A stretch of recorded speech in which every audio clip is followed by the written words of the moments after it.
Dr. Caroline Karugu, and Philip Like. Dr. Karugu and Philip, kindly.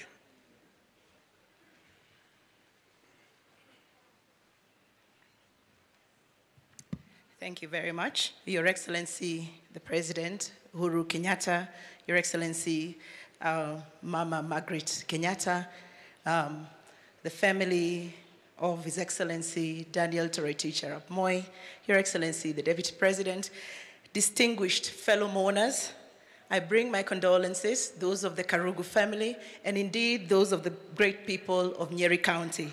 I'm deeply honored this afternoon to speak on behalf of the millions of the Nyayo era children, or those who we call ourselves Watoto wa Nyayo. I was a little 8-year-old girl when I met a man with a tall, towering frame, a man whose presence was as intimidating as it was friendly, a man who held the highest office of the land, the President Daniel Toroitich Arap Moi.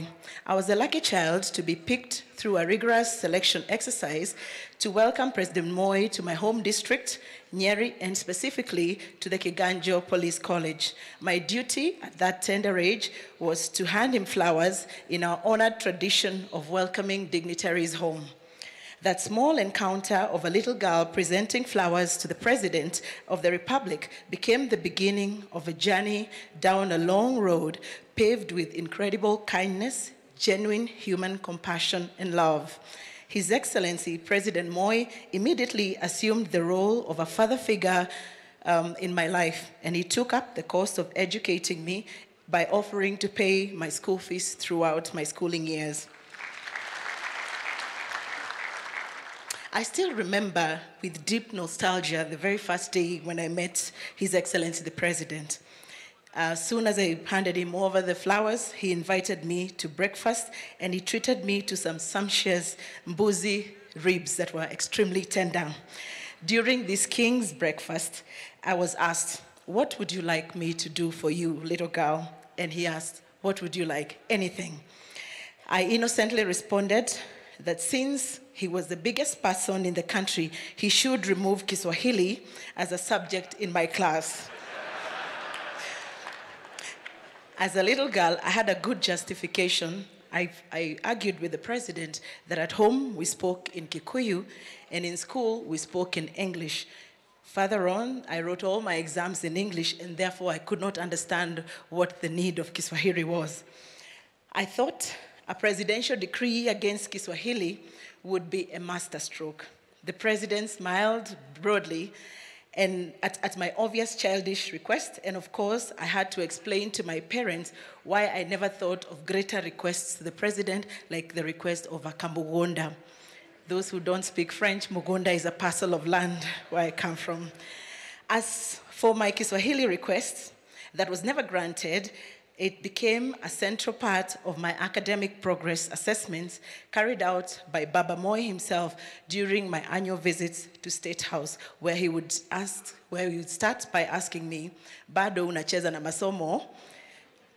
It is that small encounter in Kiganjo that began a life-transforming moment for the little girl from a little village called Nyarivo in Nyeri, who now stands in front of you, having recently attained a doctorate degree, to mourn a loving father, a faithful mentor, a devoted teacher, and a caring children's president. I celebrate President Moi for his proven, genuine big heart that made possible my education and that of many other children across the Republic. I celebrate this extraordinary leader who consistently demonstrated his commitment to education, especially that of the girl child. And I stand here in front of you today as living proof that his noble efforts and his noble endeavors were never in vain.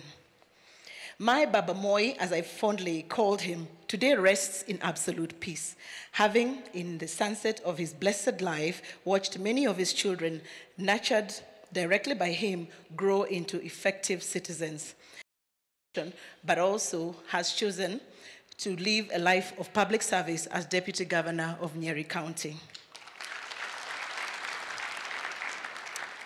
He rests proud of the replication of this story, Moi Girls Eldoret, Moi Girls Nairobi, and my very own school where I went to, the Moi Nyeri Complex. These schools and many others, including those that do not bear the name Moi, stand as monuments of one man's unquestionable desire for an educated nation. President Moi followed the crusade to educate the girl child with a nationwide campaign to uplift the status and empower women. We know of the Maendeleo ya Wanawake, a powerful women grassroots movement that began during the late president's reign.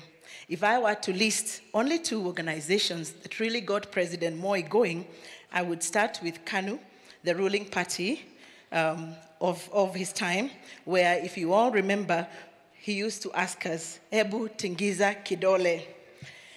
The other organization would be, of course, the Maendeleo ya Wanawake, through which the president pushed the agenda of women as a critical pillar to a nation's development. I will not, of course, forget that Maendeleo ya Wanawake also acted as an incubator for women leaders who went on to pursue politics. In this regard, I remember the Honorable Zipporah Kitonyi, the Honorable Phoebe Asio, only as some names that come to mind. Other than the passion for education and his singular pursuit to empower the girl child, Baba Moi taught us one other enduring lesson: patriotism and love for our country. As young children, he drummed it up in all that we did, that we must be wazalendo, we must be patriots, loyal to our flag and our country. I know these days some of us crack jokes about the loyalty pledge and about the lyrics of the songs associated with the hate of Baba Moi's rule. Those jokes, of course, can be extremely funny sometimes, only until that moment that you realize that nowadays there is so little that rallies us behind a common cause as fellow countrymen. As children of Baba Moi, we sang about strong values, the values of hard work, the values of discipline, and we were taught to honor our country and become great patriots and defenders of our sovereignty. That is why I mourn my Baba Moi. However, I celebrate the patriotic values he espoused and imparted in us as children. Because of the strong Christian values of Baba Moi, the foundation of this nation is strong and its future is indeed bright and promising. Because of the ideals of Baba Moi, especially his genuine desire to eradicate tribalism, I look forward as a mother to raising my children in a country which will be bound more by ideals and less by tribe and blood ties. Finally, to my fellow Watoto wa Nyayo, we have come of age. We have no excuse. We were raised right. Let us now rise up and, in the spirit of Moi, bind this nation and become instruments of peace, love, and unity. To the great people of Baringo County, thank you very much. Asanteni sana, thank you for giving us and for sharing with us a son of your soil, Arap Moi. We will remain forever grateful. To the Moi family, my brothers and sisters, we pray that the Lord continues to strengthen you and to continue to bless you, and that he may continue also to comfort you during this very tough time. Rest in peace, Baba Moi.